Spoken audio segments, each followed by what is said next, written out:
Hello and welcome to another comedian's interview for my blog and podcast, A Rich Comic Life.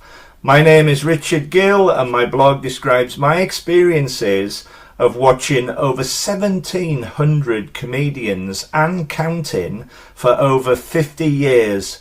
I'm delighted to welcome my special guest. It's Dr. Richard Vranch. Yay! Hello.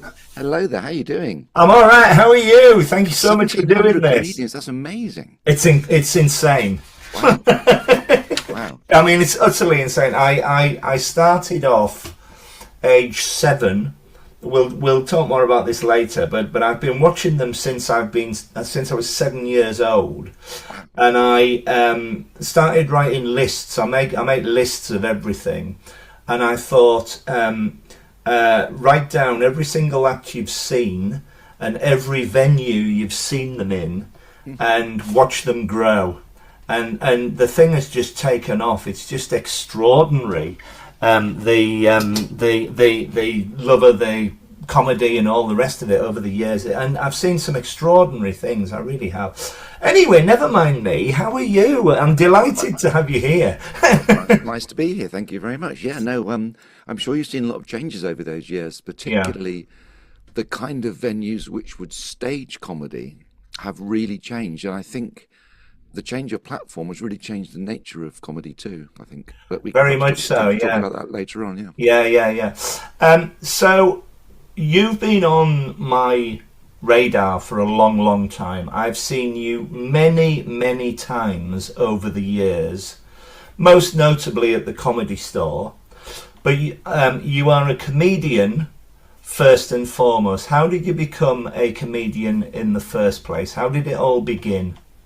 Well, the first time I performed for a paying audience must be 50 years ago when I was a teenager.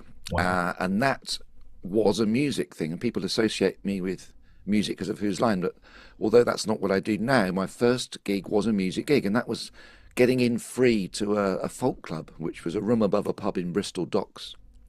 And you get in free if you played a few numbers, so I took the guitar in, learnt some flashy numbers and told a bit of chat between the songs. And that circuit in those days produced a lot of comedians, actually, like Jasper Carrott and Wow. Fred Wedlock and Billy Connolly, of course. Yeah. Who were all folk singers, where the bits between the songs got more than the songs, and they ended up not singing much. So that was the kind of the circuit I was involved in, and I just loved the atmosphere of it.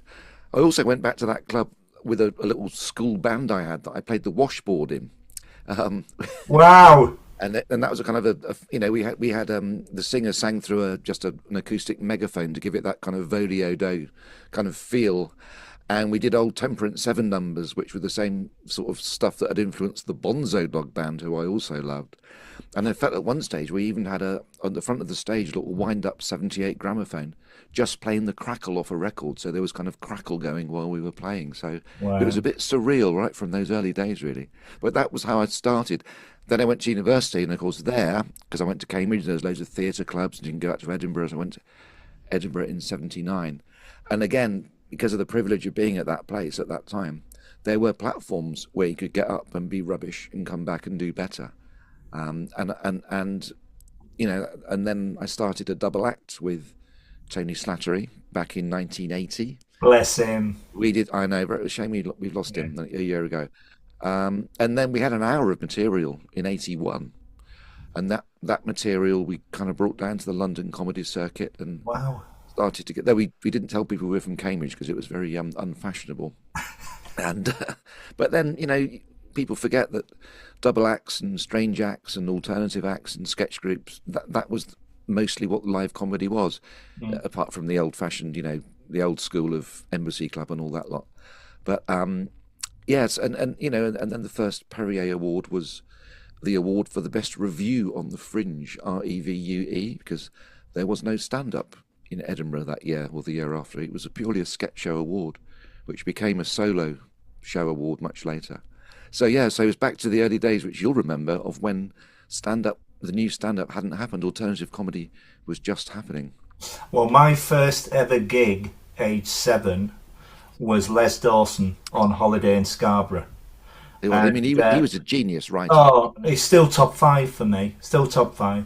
Yeah. And my grandma, God bless her, was late for the show, and he took the mick out of her as soon as she walked on. She crawled down in front of the set, in front of the stage, and went to take a seat. And for the encore, he came on and he said, "Ladies and gentlemen, we're very privileged tonight to have the chairwoman of the Scarborough Women's Institute with us tonight.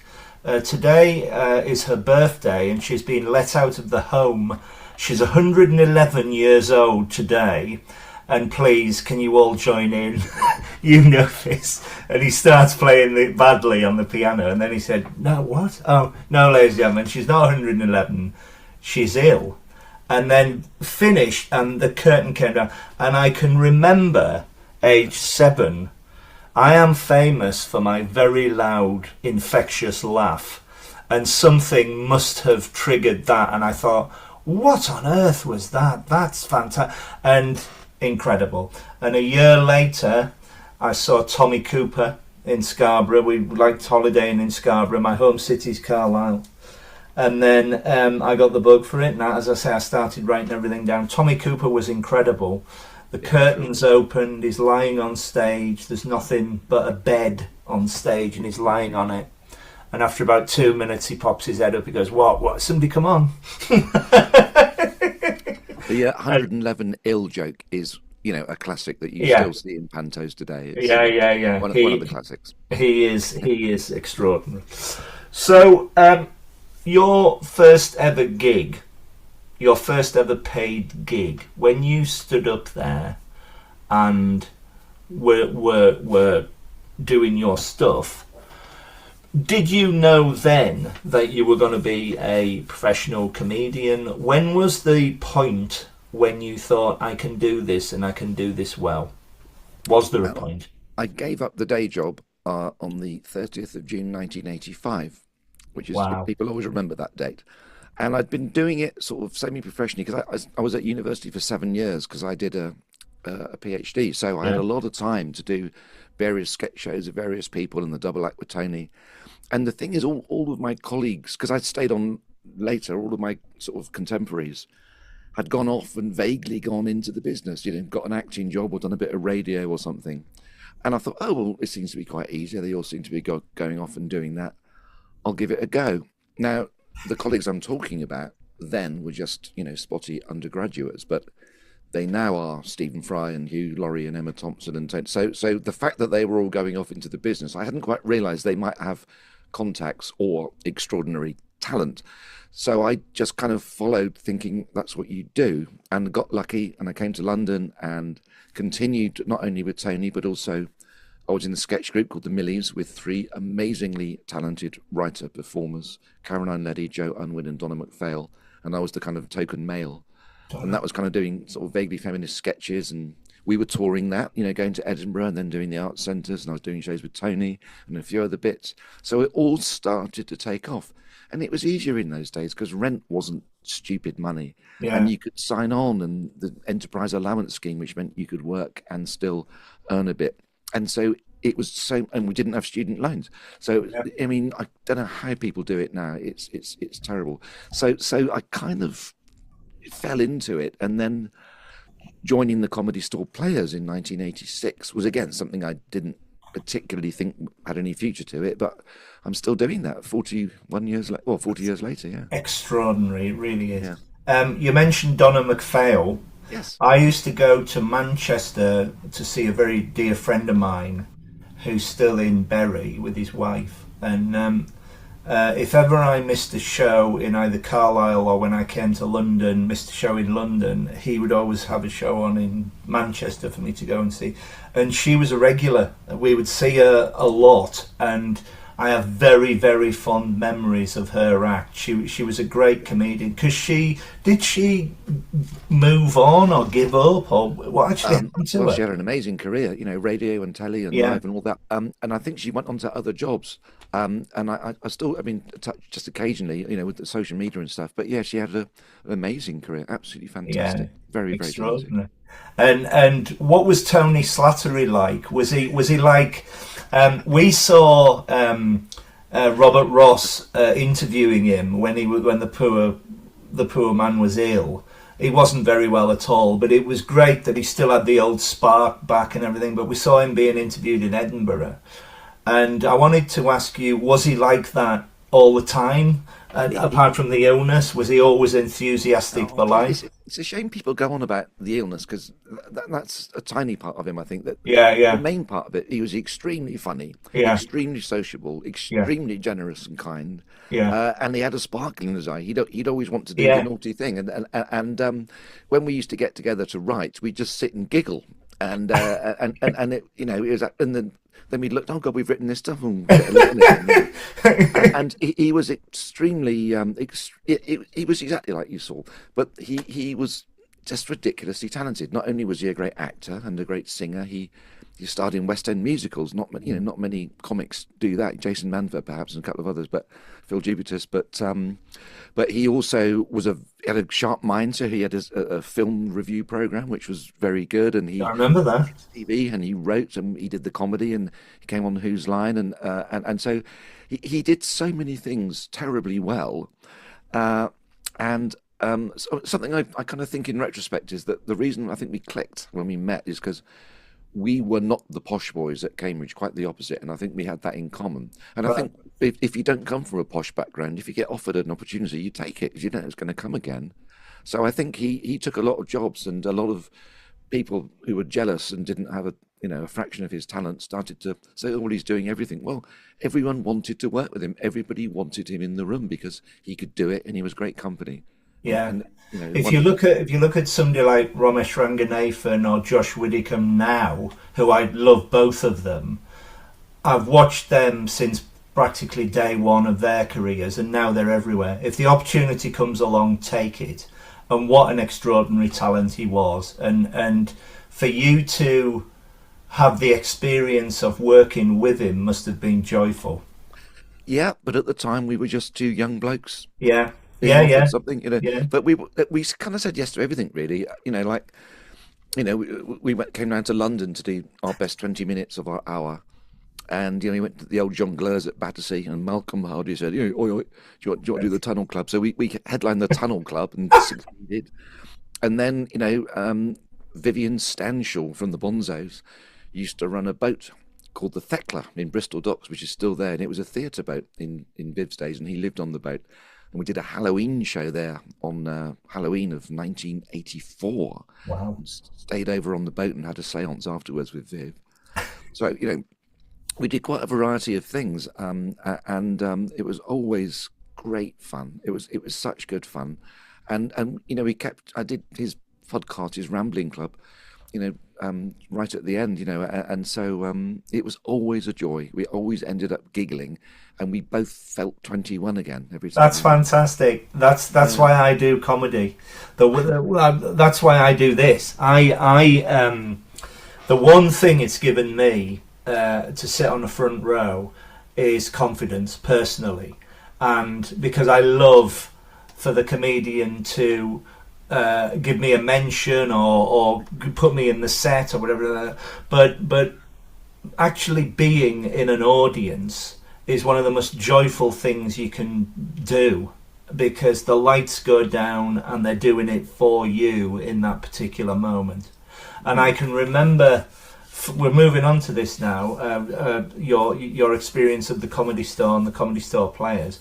I can remember, I've been in London for 30 years, for over 30 years. I first came down to London properly in 1988, and I was living with my brother. And one of the first things I saw was the Comedy Store. And the first bill, you were in it, and it was, who was on it? It was practically the same that they are now. So it was Josie Lawrence, it was Lee Simpson, it was Neil Malarkey, and these wonderful improvisers have been going. It's such a wonderful story because they've been going for so long. But the thing I love about improv is every single show is different. Yep. And Well, that's it. And we love that too because we haven't got to write it or learn it. yeah. I can remember watching you again. You were in the in the bill. We saw Paul Merton's Improv Chums, which was a similar thing at Edinburgh. We saw that for years, and I can remember a particular game. My friend from Carlisle was sitting with us all, and the game was Paul Merton was given a role that he had to guess. He had to lead the stage. He had to guess his job. Guess his job. A bizarre, long-winded, intricate job that he couldn't hear, and we had to give him clues. Yeah, exactly. That's a lovely game because the audience are one up on the star. Yeah. well, the clues that he had. He was a mouse assassin, and I then said, "Oh, he does this in Carlisle." So he's going for it and guessing it and everything. And at the end of it, I think you said to him, "What is it that you do?" And he went, "I assassinate anyone who's ever lived in Carlisle." Well, our road just... and the magic is, and I asked him this, because I want to ask you this, how do you... There must be some sort of trigger to give you a word, or because you've done it for so long, or is it complete blank? Right. Now, this is, people are often intrigued, and they say, "Oh God, you've been doing this 40 years with largely the same people. Surely you do." Well, for two things. Firstly, you don't remember what you've done. At the end of a show, the classic example, someone says, "Oh, really enjoyed the show. It was really funny when you were the penguin." And you say, "I've got no recollection of ever being a penguin." And it was half an hour before. So that's good, because that means you're going into it with a blank mind, in a trance state. And you don't remember it like you don't remember your dreams. Now, these days they film the show for the socials and clips and that, but for years I'd never seen it, and then it was just shocking to see it for the first time. But the other thing is, when you work with people who are good and you've been doing well and the audience seem to like it and you get booked for years and years and years, I think in a sketch group or in a rock band, after 20 years, tensions start, things get tricky. Yeah. But in an improv group, the opposite happens. What you do is your trust in the other people is so solid that I genuinely can walk onto a stage with not a single synapse going in my brain. I can go on with nothing. So I'm not waiting for a trigger, and I know them so well. I know the trick. It's quite the opposite. I know them so well, I can trust myself to have nothing up there, and they can too. And so you walk on, and there's nothing. And I think the audience can tell when you do something prepared. I mean, a year or two ago, we had a Sherlock Holmes and the platypus or something was the suggestion. And I managed to do a song rhyming the word platypus with duck-filled fattypus, which is one of my favourite jokes. And I thought, I've got to crowbar this in. It's only going to take 15 seconds. And it was nice, and it got a laugh, but it wasn't as good as the improv, So you got, and I never do that. The improv's always funnier because the audience are going, "What are they going to say?" And they can see if it's real. They can see if you're cheating. We never cheat. So the experience is, what that gives you is genuinely trusting your colleagues that you can go on and something will happen, and let's see what happens, rather than going on with looking for a trigger or that sort of thing. And we're kind of reacting off each other, which also is why it works surprisingly well abroad. With Steve Frost and Jim Sweeney and Steve Steen and Andy Smart, we toured the world many, many times, because Whose Line was shown all over the world. So they know us in China and in Oman. Yeah. So, and we would, obviously there's expats that speak English, but a lot of people that don't speak very good English or no English love the show, because when someone says something to you and you respond to it, you're responding it in real time with real acting, like you should every night in the Mousetrap when someone says, "That's a surprise, you should be surprised." But before. So in a sense, it makes us look like much better actors than we are. And there's also non-verbal stuff that comes over with improv. People can get the gist of who's what. And the comedy around, people that say, "Oh, comedy doesn't travel," haven't played in 40 countries. Because it does. It's the same things make people laugh. You've got more things in common than we have apart. If only the world. It's so fascinating, because if you look at something like Mr. Bean, of course, that character is silent, so that's going to work everywhere. And it's similar, as you say, I can imagine, with improv, because if you go in with a blank frame of mind, you never know what you're going to get, and it always ends up being something completely different to what you think it's going to be, and that's what makes it work, I think. Yeah, and the surprise on our faces is something the audience can see. Yeah, And also, you mentioned about how much you like being in an audience. I think improv audiences, I find, are particularly involved. Firstly, because they give the suggestions on which all the games and scenes and songs and sketches are based. But secondly, they are discovering it at the same time as us, which is something Ruth Bratt pointed out, and that's a yeah. very, very good thing. So actually, they feel part of the team, and also we're on stage doing stupid things. What shall I be now? You're a tree. Okay, I'm a tree. You know, and it's like the kids. It's like we're kids. We're kids in a playground. So you get How fantastic! two trees arguing about which dog's going to piss on them. You know, it hasn't happened. That's an example I thought of. But Yeah, and so it's stupid and silly, like being a kid and playing and running around and not having to worry about the cares of the world.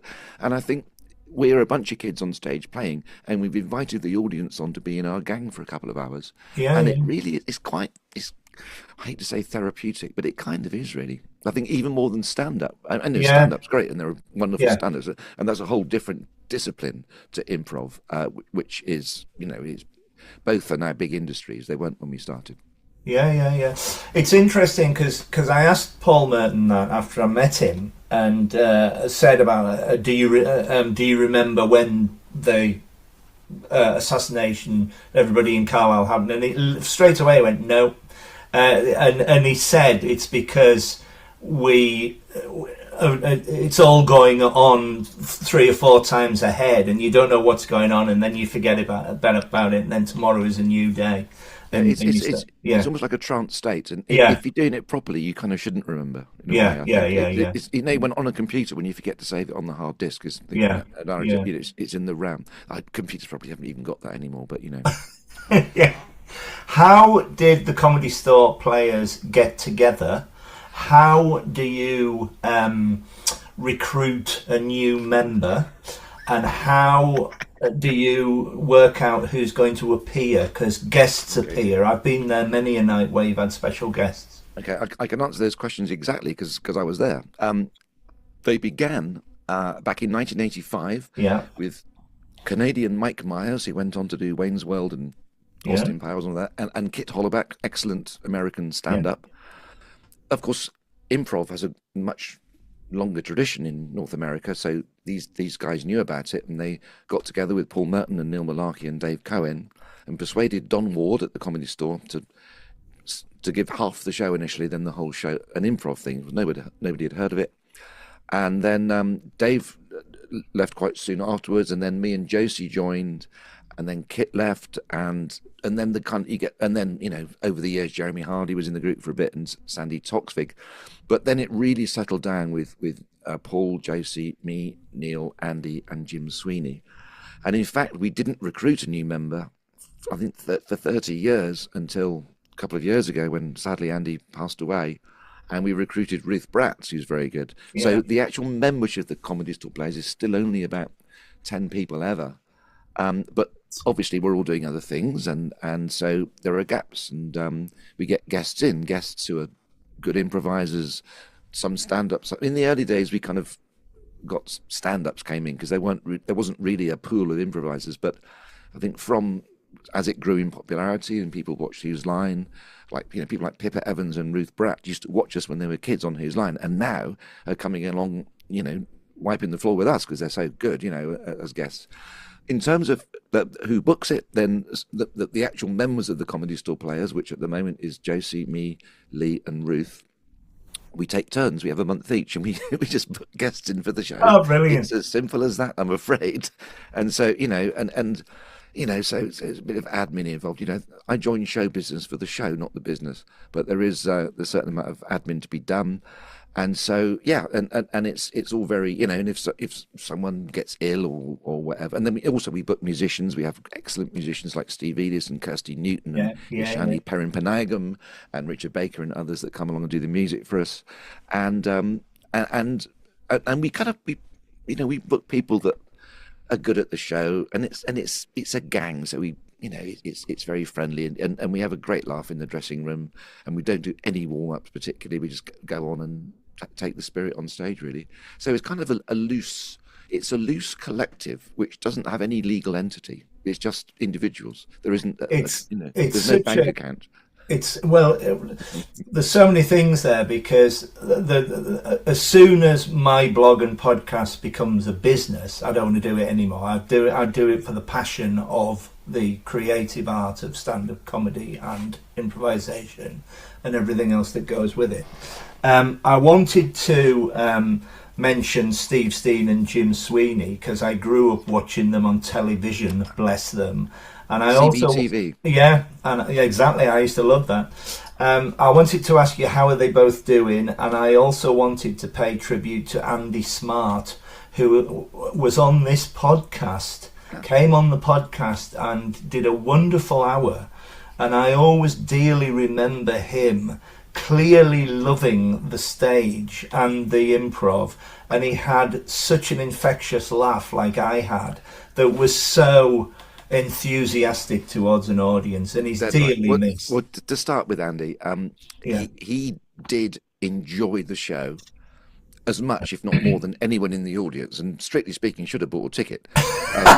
He loved it. And I think the fact that he was on stage laughing at everyone's jokes and his own jokes, he was almost like the audience could see themselves in that character, so it almost kind of brought the audience into the action. A bit like in a an old What the Butler Saw film. Someone says hello, and they look through the keyhole, and they're in the film. So you know what I mean? It's kind of a bridge between you and the audience, and that was great. And of course, he had a lot of energy, and would always do things which were completely unexpected and surprising.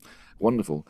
And Andy and Jim Sweeney and Steve Steen, who you also mentioned, and myself and Steve Frost were for many years, and occasionally still are, the Steve Frost Impro All Stars, which is a bunch of lads, though we did have other guests going in, led by our heroic leader Stephen Frost, who's he's the tall one with the eyebrows, Carling Black Label, wonderful, wonderful, who is still around, and Steve Steen, you asked about, is actually guesting with the players in March. I'm pretty sure I booked him for one. Wow! So we're recording this. We're recording this in February 2026. So he will be there hopefully in March. Well, just to say, a lot of these things, like the history of the players and who's on, and other interesting bits of trivia and photos, are all at comedystoreplayers.com. That's all one word, comedystoreplayers.com, and there's all the infos there with the lineups of who's coming up. So that's Steve. He's doing very well.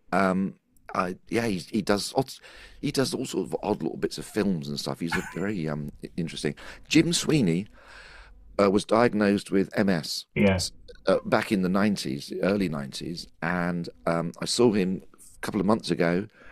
He's now being looked after very well down in a place in Surrey, and you go and see him, and he'll still run rings around you. Know, with his, he's there, and he'll run rings around you intellectually, drink you under the table, and then you sort of stagger back onto a train home. So he's doing very well. He's great. I mean, Jim was always the best, and Sweeney and Steen together. Were doing improv before the Comedy Store Players, because they used to have a double act which they intriguingly called Sweeney and Steen. And they used to do jongleurs and all the alternative comedy clubs doing two-hander improv games, and that that mean, in fact, and also they had a thing called Omelette Broadcasting Company with two other performers, Peter Weir and Justin Case. And they in fact at the Tricycle Theatre in North London, Kilburn.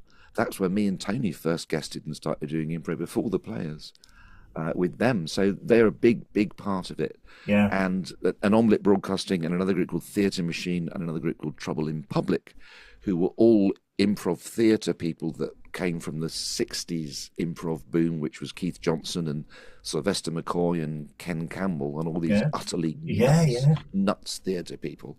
They all came together and did a benefit at the same time as Live Aid. It was called Actor Aid at the Donmar Warehouse. It was like a 12-hour improthon to raise money for that, and it had people like Michael Palin and Hayley Mills, and I did all 12 hours of it, and and they've recently found some footage of it actually. Wow. Sweeney and Sting were in that too. So they are epic. And then there was improv at the Donmar Warehouse in the '80s. Nika Burns, Yeah, yeah, yeah, who is yeah, now in IMAX theatres, was yeah, very, very important, like Don Ward at the Comedy Store, yeah, in yeah. giving a platform for improv. And the platform's important because if you ain't got a platform to practice, you're not going to get any good. And back in the '60s and '70s, it was only university types that had that university, drama society or medical society or Footlights or Oxford Review or something. And then when the Comedy Store opened in '79, everyone could get up, and that democratized it. And that's when it all changed. And It's so fascinating listening to you because I want to thank you and everybody who I mentioned because I've grown up with you. You're part of my life. Loving comedy like I do, I would literally go once a month when I first came down to London to see you. And I just think it's a wonderful way of just releasing tension, enjoying yourself. It's just fantastic. Tell me how you got the gig for Whose Line Is It Anyway? Because this is now on TV. Obviously, this went on to television from it was a radio series. the radio show initially. Yeah, and yeah, I don't know if this is true, but I've heard it said that the excellent producer Dan Patterson, who yeah, was responsible for both the radio and the TV formats, and that show, whatever you think of that show as short form quickie improv, it put improv on the global map, and without it we wouldn't have the improv industry that we have now. yeah. Dan, I've heard that he sort of offered it to telly and there's no, we won't have it, so we took it to Channel 4. And there was a pilot for that, for the telly version. Colin Sell, who is the pianist on Clue, did the radio series improvised music, and when it came to the TV version, I don't know why, but I ended up doing, because the thing is, the Comedy Store players had already been going for a few years, so we knew how to do it. We knew how to keep the games going, and so they wouldn't just fizzle out. And although they had kind of big names, and of course it was a vehicle for John Sessions, really initially. I remember in the pilot, me and Josie did an improvised song because we've been doing it, and I don't play anymore, but I know a few chords on the guitar and fewer chords on the piano. So if someone says do country and western, I'll play 3 chords. And if seriously, I can't read music. I'm not a musician. If you are too clever, the audience, you lose them. You try and be too clever intellectually or music. But that was a reference to Rachmaninoff. Well, we don't give a damn, so I can't do that. So I kept it simple, and also because I'm a comedian, if someone in an improvised song says a particular word, I think, that's. They're going to rhyme that with Stilton, aren't they? So I can kind of aim for that and finish at the same time. So it wasn't my musical skills that made those songs work. It was my comedic sensibility, knowing where they were going, and the listening and cooperating and agreeing with the other person is more evident when it's a musical thing because you're in rhythm and you're in key. But it's exactly the same exchange that's happening below the surface in a verbal game if you're doing it well. So actually, there's no difference. I mean, comedy and music are the same anyway. They are about rhythm. So me and Josie did a song on the pilot, which absolutely stormed. That pilot actually went out in the middle of Series 1. You can tell because the set's entirely different. It had John Glover and I think Jimmy Mulville even might have been in it, who was head of Hat Trick. It's worth looking out for. But there's a song in that which just stormed it. And I think they thought, right, we'll have a bit of that. Or maybe it was Seamus Cassidy, the commissioning editor, that said, right, we'll have a bit of that. So they had a bit of that. And of course, my agent said, don't worry, Series 2, they'll let you do the games. Just sit behind the piano for Series 1. And I thought, no. And he said that every series. I don't want to do it. And of course, if you say I don't want to do it, and he goes back to them and says he doesn't want to do it, it's a very good negotiating position. I ended up sort of saying, but they're going to offer you this much. Oh, God. So I'm kind of there thinking, but there we are. The thing is, you were a major contribution to it. There is no doubt. To say, but I still get people sort of, not consulting me, or no, we're not going to audition you. We're looking for actors. Yeah, I'm an actor. And then they come to the store and they say, "Oh, great to see you doing the games. We've never heard your voice." And I think, yes, you have heard my voice because I've done every voiceover on adverts and documentaries you've ever heard. So you have heard my voice. I'm hoping to get a bit of voiceover work out of this, actually. Book now at ba.com. Conditions apply. I did that for 3 years. Brilliant, brilliant, brilliant. You mentioned earlier on about Colin Sell. Oh, lovely man. Wonderful, Yeah. wonderful Colin Well, Sell. he comes down to the store. Well, he came to the store sometimes to improvise the music for us. Yeah. Wow, wow, because As did Neil Innes used to do that. Neil oh, Innes. I saw, Imagine having Neil Innes improvising the music while you're doing. I mean, God, I aren't we saw, lucky? I saw Neil Innes play Carlyle, and he was extraordinary there. I mean, what a talent he was. But Sad loss. oh yeah, sad loss. Colin Sell. I go to a lot of TV recordings. I currently go to The Last Leg. I used to go to Parkinson all the time. But I used to go to I'm Sorry I Haven't a Clue on the radio, the Now Show, and all of them. The rudest thing Love on it. the radio. Yeah, yeah, yeah. And one of my favourites was Barry Cryer, and we had Kevin Day on the podcast, who knows him, and he said, "Well, get him on here." And I'm thinking, really? It's not, yeah. And I was the last person to interview him. The nicest man. Oh, I wonderful. hadn't heard a bad word against him from anybody. Which Always a reminds me- joke. Which reminds me, then it's another joke. Yeah. I said to him, I said, can I call you Mr. Cryer or Barry? He said, call me Baz. And I said, well, I genuinely, I'm such a fan. It's like the improv.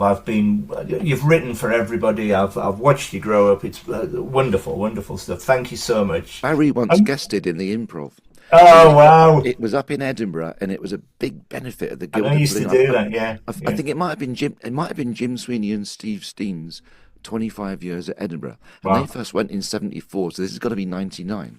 And we had a big load of us, and Barry Cryer was in it for one night. That was a very I bet he was brilliant. I bet he was Well, brilliant. I think he just, between the game, just came on and told a joke, and then we Yeah, sat down again. yeah. And it was I mean, what a man! And Oh, especially he's in Edinburgh, brilliant. because he would sit all night in the bar and just tell you the most wonderful stories, and he loved He was such a fan of the young comics and encouraging. We saw him with Willie Rushton in Edinburgh, and we saw him with what's he called? The bloke on the guitar. The name has gone. The white hair. Ronnie Golden. Ronnie Golden. Oh, Ronnie Golden. And yes, Oh, wonderful. wonderful Being on here Ronnie as well. Golden. How Yeah. terrible is that to forget his name? Because he has got two names. He's Yeah. Ronnie Golden. He's also Tony Demure. So That's right. Yeah, yeah. But there was 1 year Barry Cryer did the hour on his own, and he literally did an A to Z of jokes. It was called The Elephant in the Room, and he was sitting in a chair, and it was literally gag, gag, gag.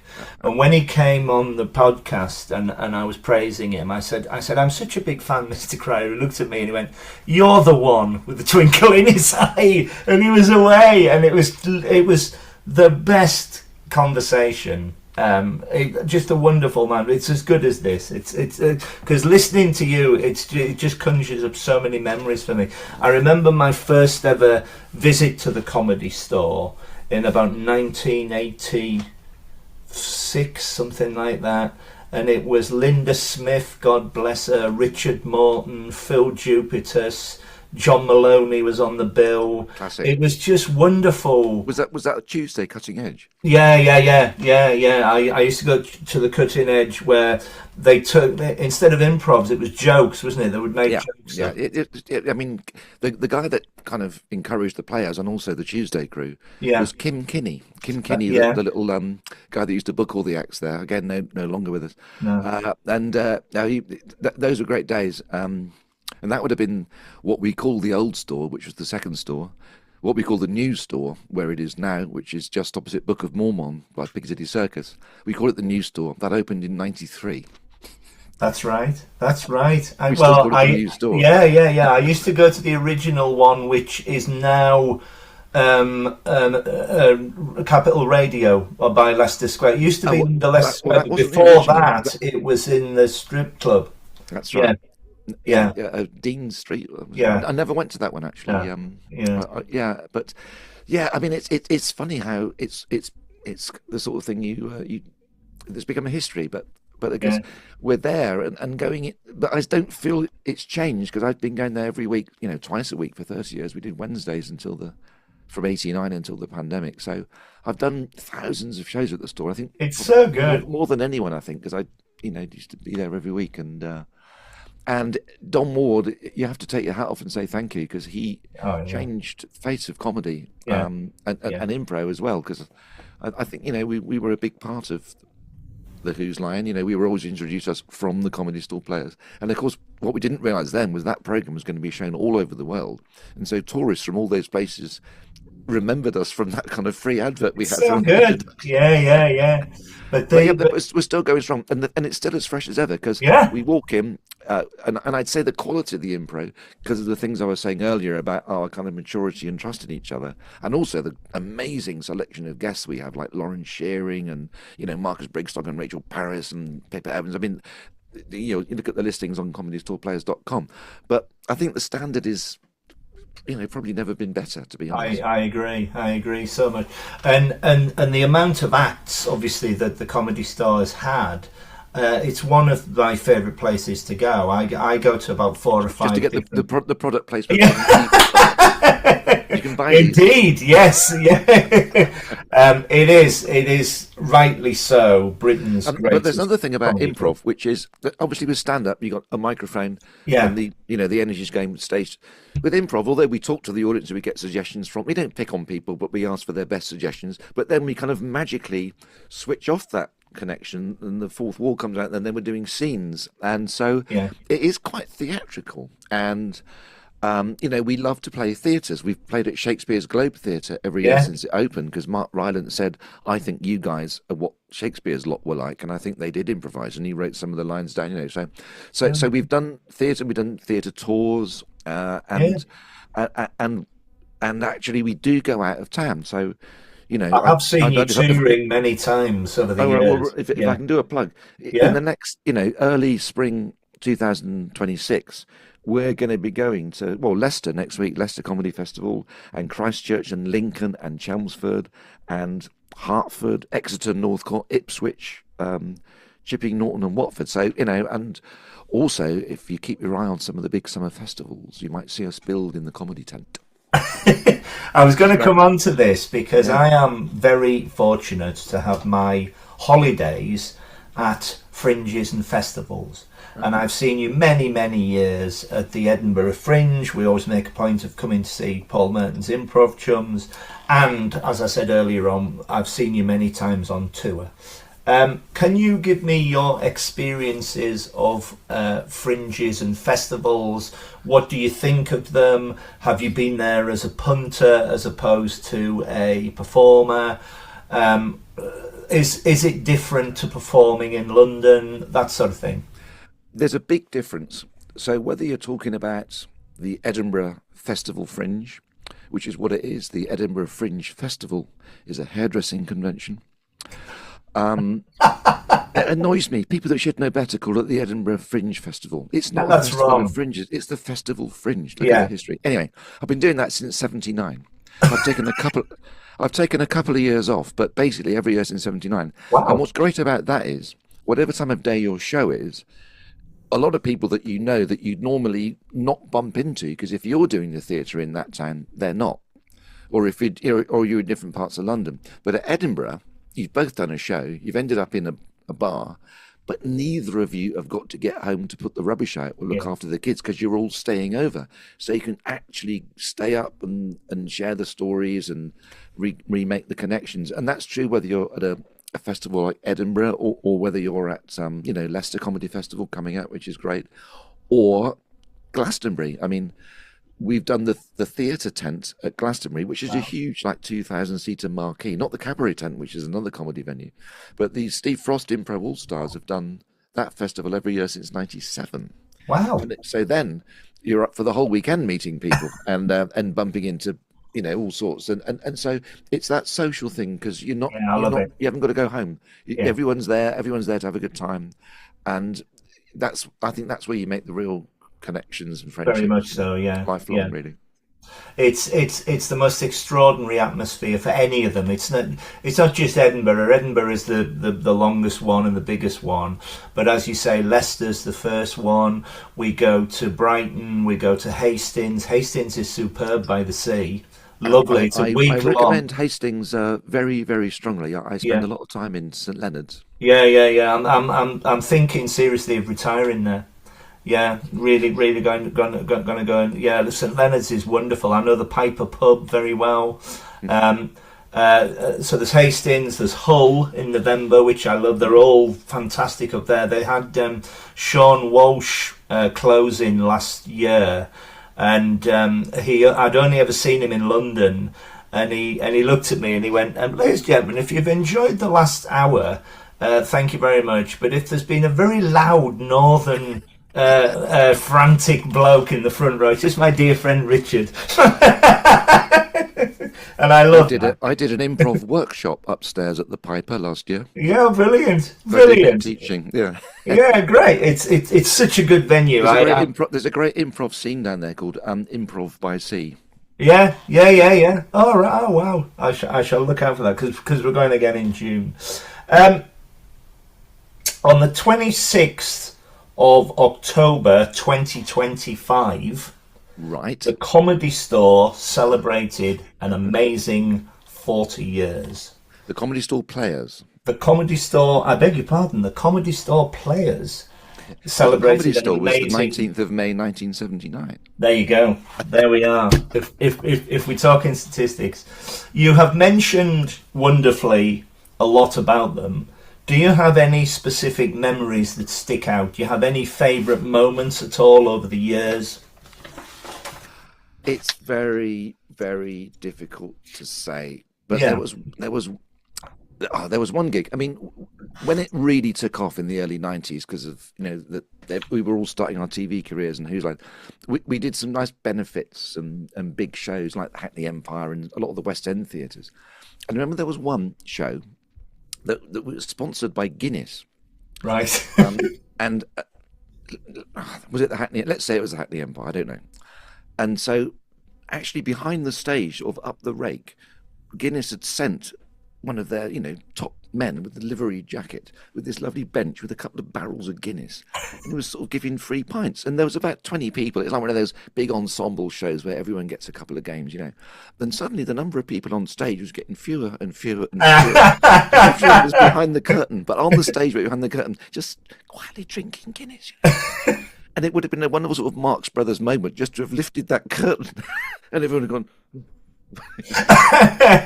So, I mean, so, as I say, you don't remember the shows. No. I mean, having the great pleasure of we did a corporate gig once. Sometimes you get to play for companies, and we did one at the Royal Albert Hall. I remember, to be able to go on those stages that you've seen on telly when you were a kid is great. Yeah, but the shows themselves, as we were saying earlier, I tend not to remember. No. So it's kind of it's a general kind of feeling of warmth and fuzziness because of all the nice people. It's just I was just going to say it's just a joy being part of it because it is now universally loved. Well, not quite. A lot of people hate impro, and to be fair, bad impro is bloody horrible. It's like bad show. Well, I haven't seen you do a bad show. Recently, I saw you perform stand-up comedy, and we're going back to you being a comedian now, which I want to talk a lot more about, for the Alternative Comedy Memorial Society, which is a wonderful night on a Monday night, run by Tom Tuck, who has been on here, and it's for anybody to go along and do 5 minutes. Well, not anybody. It's sort of pro comics, but it's to do stuff they don't normally do. Yes, now, yeah. They called it that because the alternative comedy, as it was, as we said, 1979-80, it wasn't all about stand-up. There was weird acts like the Iceman who would come along and carve a block of ice. That was the act. Or there were sort of weird acts with slides, and there was maybe one stand-up on the bill. As I was saying earlier, stand-up wasn't a big thing until the kind of mid-80s, really. Yeah. If you don't count the old school. And so when I saw that someone was putting on a night, Isabel Adam is the kind of producer of it, and she's marvellous. She also does comedy for kids, which is a great venture. I sort of wrote to them and said, no, I was around for the original before it was a memorial thing. Could I have a gig? And they said, well, come on. They've been so friendly to offer me gigs, and It's so brilliant. I tend to write brand new stuff.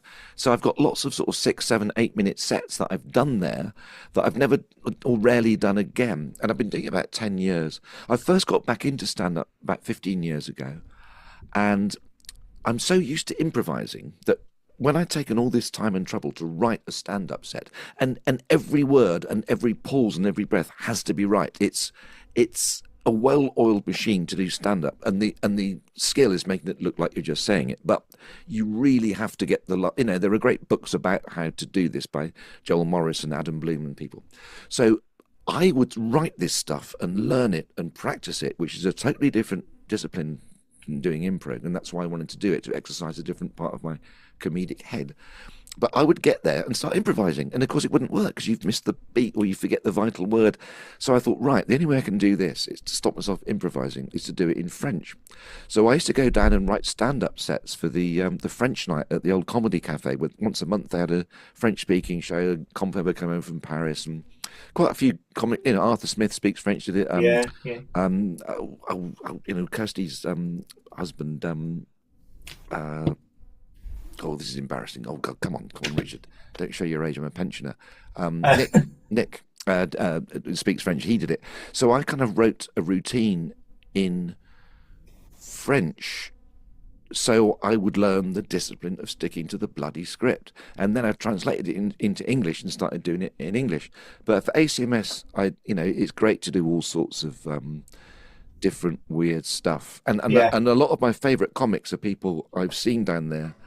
Like Andy Barr and Charlie Veru Martin, and of course Tom Tuck and Jean-Luc Roberts and Elf Yeah. Lyons, Yeah. and Max Fulham, the ventriloquist. Yeah, it's brilliant. He's absolutely marvelous. He's going to be a huge star. Yeah. And I can't think of anything. I know Alexis Dubis. Yeah. I mean, a lot of that ACMS crowd, that seems to be the kind of cauldron for a whole generation of wonderful comics. And Naomi Paxton, who's aide de camp, is just absolutely superb. I would go and see anything. I'd see her reading a back of a Chris Packet. Yeah. Same with Andy Barr. They're all fantastic. And ACMS, I think it's the second Monday of the month. It is. Phoenix Pub by Oxford Circus, and it's utterly brilliant. And you get your money's worth. There's 3 halves. Yeah, and at Edinburgh they do the ACMS Awards, which I've always been in. I always go to. It's the last thing I go to. Yeah. And one of my favourite current comedians, Frizzle, walked on. This is memorable. He walked on and he started. This is a musical comedian who performs songs that are famous songs, and you think, I know that song, but they've got daft lyrics. And he walked on and he started with his guitar, and I'm thinking, I know this song. That's the Stone Roses. And he sang, I have some nails and I have some wood. I want to be adored. Because the song is I Want to Be Adored. And I was on the floor. And he said to me afterwards, he said, yes, Richard, I could hear you laughing. And I love that, because, you never know what you're going to get. And that's the wonderful thing about ACMS. But I think as well, for comedians with such established careers, it's wonderful to see the likes of people like Harry Hill, who I first saw 40 odd years ago downstairs at the King's Head, and he was just a little tiny jobbing comedian. Then he had the big TV success, and now he's still playing tiny clubs apart from touring as well, because he loves the love of the game. You can clearly see it, and I think once you've got it, I think things have changed. I know that, as I said before, financially it was easier to give it a go and see what happens when I started, and I couldn't do it now. But we never went into it thinking it was a career thing. We went into it because we loved it, and I still don't know what I'd do if I wasn't doing it. But I've heard people even 25 years ago saying, "Oh well, of course, I'll do 2 Edinburghs, then I'll do my first solo show, and I think after that I won't need to do Edinburgh again." So, like, treating it as a career stepping stone is, fair enough. I haven't got that kind of application and discipline, and I probably should have. But if I could have been a mercenary, or I could have been a stand-up. Yeah, I thought I'd yeah, make more yeah. as a stand-up. It's not maybe the best motivation for doing it. I don't know. Did you have comedy growing up? Who are your favourite comedians, past and present? Goon Show, because I was born in '59, so Right, Goon Show in the good '60s, shout. and Pete and Dud, Peter Cook and Dudley Moore, who I had the pleasure of sharing a stage with in '89 at one of the. Wow. Well, it was. Again, that was an accompanying job. That was when Whose Line first came out, and I got off all these music jobs, which I couldn't play music, so I had to turn most of them down. But I didn't turn this one down because it was doing a sketch with Eleanor Bron and doing a sketch with Willie Rushton, Yeah, yeah, yeah. and Pete and Dud were on the bill every night, and Amazing. so they were doing One-Legged Tarzan and Frog and Peach, and then Dudley would play that da da da da da dum dum, that Colonel Bogey sort of thing, and then we all came on, and there's a photo, because no one had cameras then, of Dudley at the piano and Peter Cook stood next to him, and there's French and Saunders and Palin and Cleese and God knows. Amazing, isn't it? And I'm sort of there going, oh, we're all singing now. It's the time to say goodbye. And so, I mean, that you thought, well, it ain't going to get better than this, really, because that was just so fun. Unfortunately, the song that I did with Willie was utterly breach of copyright and never made the film. It was a song that he used to do with Barry Cryer and Colin Sell in their stage show, Two Old Farts in the Night, Yeah. which was, he used to do Top Hat White Town Tales, but do it literally. And if you actually do it literally, it's a mess. It's very, doing it, it's very funny. Brilliant. Who Yeah, so, I mean, else? so that's all those people, and of course the Bonzos and the Pythons and all of that lot. The reason why the blog exists for me is Morecambe and Wise. Oh, I know yeah. they're everybody's favourite, but I can remember the entire family aged about five. I would be about 5 year old, and every one of them were just crying. And there is a difference where you just, if you can twiddle your glasses or the Fairs with Tommy Cooper or something like that, you're not doing anything and you're laughing at them. And I've had the privilege to get to know Gary Morecambe, Eric's son, and he's been on here. And to talk about growing up with him was just magical. And I said to him, I would have loved to have just hugged him and thanked him for all the joy he's given us. And he was like nearly crying. He was like, well, because I don't think he realised just how great he was, And Well, and I think he went young. I mean, I yeah, think I'm a lot yeah, older than you. yeah, I'm almost certain this is true, because when I played the Bristol Hippodrome doing an improv show with Paul, I looked in their book at all the old acts from the '70s, and I've got this memory of seeing Morecambe and Wise with the family at the Hippodrome.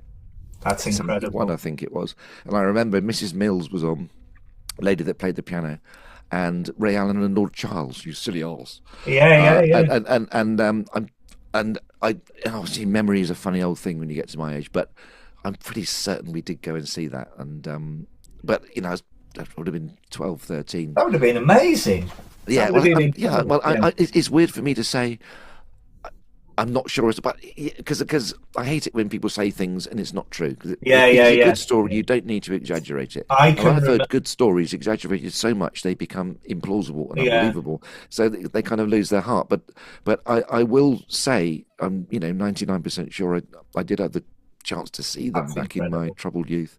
That's Yeah, amazing. and and I and and, and I also went to see Marty Kane at Blazers in Windsor in 1981, That's because the landlady fantastic. I was staying with was the cleaner and got free tickets. The reason why the laugh does exist, and I do remember this, was we had a holiday in Torquay when I was 10, and I would never eat anything before the holiday began.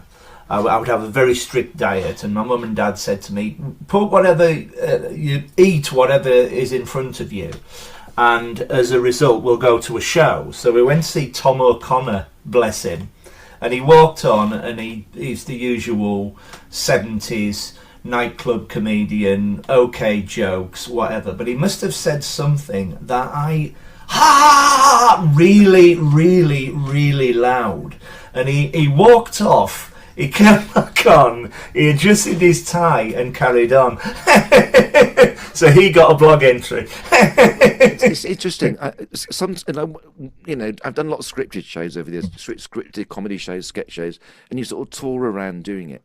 And there's like maybe 10 minutes in, there's one joke you think, okay, if they really get that one, we know it's going to be fine 40 minutes later. Or if that one goes badly, we're a bit. And I think there's a kind of a threshold, a limit on the kind of, if you hit red there, you're going to be fine, sort of thing. And so you obviously found you had. It must have said something. You had a high triggered. laugh ceiling, and once you discovered it, you've kept it, and nothing wrong with that. It's just magical.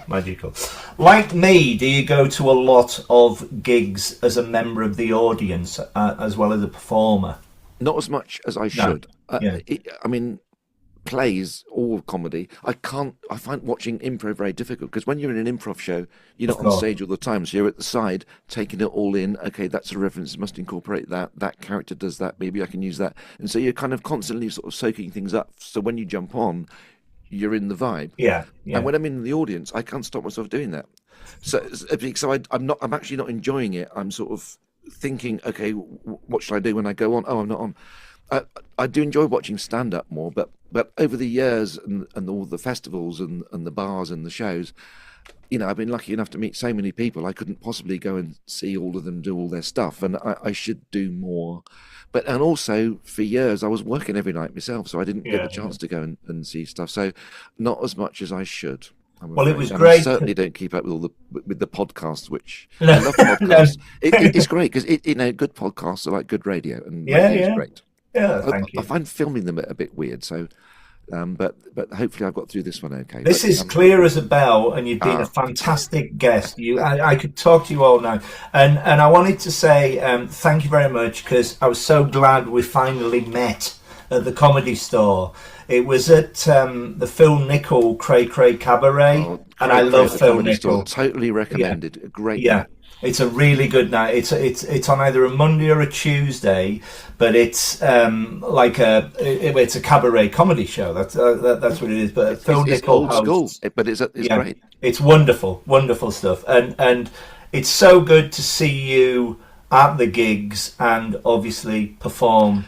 Well, that one I did go and see, because I like Phil, worked for Phil in the past, and everyone on the bill was just astonishingly good. And I thought, well, I can't miss this one. And I thought, well, because I work at the store all the time, it's good to go down and actually remind yourself what it looks like from the other side. Exactly. And and so and also I get in free. Yeah, exactly. As I say, thank you so much for being my guest. Is there anything else you would like to say before we go? I.e., have you got any tours coming up? Have you got a podcast? Have you got anything like that? Where can people I don't find have you my on own social podcast, media? but just to say, the Comedy Store Players, it's every Sunday, which sometimes think, oh, well, I'll go another Sunday. If it's on all the time, it can actually, if there was one show, you'd have to concentrate on it. So, come and see us, and you'll see all the lineups at our website, which is comedystoreplayers.com, and as well as pictures of us when we were young and pictures of all the old members that we discussed earlier, you'll see, when it goes to events or shows, you'll see a list of all the forthcoming shows, not just the London ones, but also ones in Leicester next week, and we tour around. Live Nation promote our tours, which is really sweet of them. And you'll see all those out of town dates. So Exeter, Ipswich, all those places. So basically, if you want to find out more, go to the website and you'll see. That's where it is. And also, I've got my own website, richardvranch.com, where you'll find pictures of me doing very odd things like presenting. Wow. I was the Brian Cox of Channel 4 in the 90s. Wow. I had my own science series, believe it or not. I remember that. That's for another time. But yeah, it's for another time. Please keep doing what you do. It's wonderful. I will see you again very soon, and all the very best to you. Thanks so much for being my guest. Thank you, Richard.